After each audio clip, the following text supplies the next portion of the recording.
আমরা তীর্থ স্নানে আসছি কুয়াকাটা। এখানে আইসে আমরা গীতা পাঠ করি, মানে সৌভাগ্য লাভের জন্য গীতা পাঠ করা হয়, মঙ্গল করার জন্য, আমাদের জন্য মঙ্গলের কারণে আমরা গীতা পাঠ করি।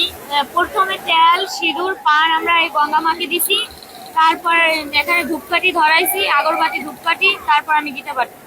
এখানে গতকালকে আমরা আসছি পারিবারিক ভাবে 20 জন আসছি আমরা এখানে হোটেলে ছিলাম। আর রাত 3টায় এসে এখানে রাস পূর্ণিমা উপলক্ষে আমাদের এখানে আসা। রাত 3টায় আমরা এখানে গঙ্গা স্নান করেছি। আমাদের মনোবাসনা যেন ভগবান শ্রীকৃষ্ণ পূর্ণ করেন, এটাই আমাদের প্রার্থনা। মা গঙ্গার কাছে চাওয়া পাওয়া একটাই, যে সবাই যেন সুস্থ থাকে, ভালো থাকে। পৃথিবীর সকল যে কোনো ধর্মীয় মানুষই হোক না কেন, সবাই যেন সুস্থ থাকে, ভালো থাকে।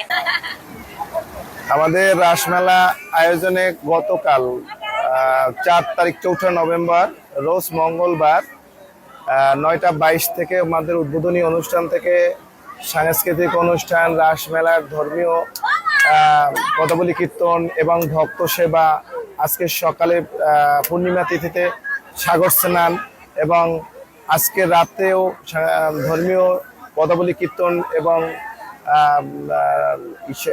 ধর্মীয় কীর্তন এবং ভক্ত সেবার আয়োজন করা হয়েছে। এবং কালকে সকালে আমাদের সাগর স্নানের মধ্য দিয়ে এই 2 দিন ব্যাপী আমাদের অনুষ্ঠান শেষ হবে।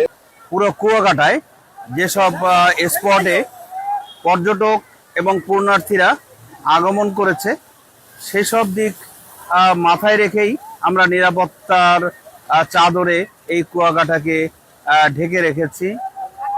আজকে এই পূর্ণ স্নানের মধ্য দিয়ে প্রথম দিন অতিবাহিত হচ্ছে এবং কোনো ধরনের কোনো অপ্রীতিকর ঘটনা ছাড়াই আজকের দিনটি, গতকাল থেকে আজকের দিনটি তারা কাটিয়েছে।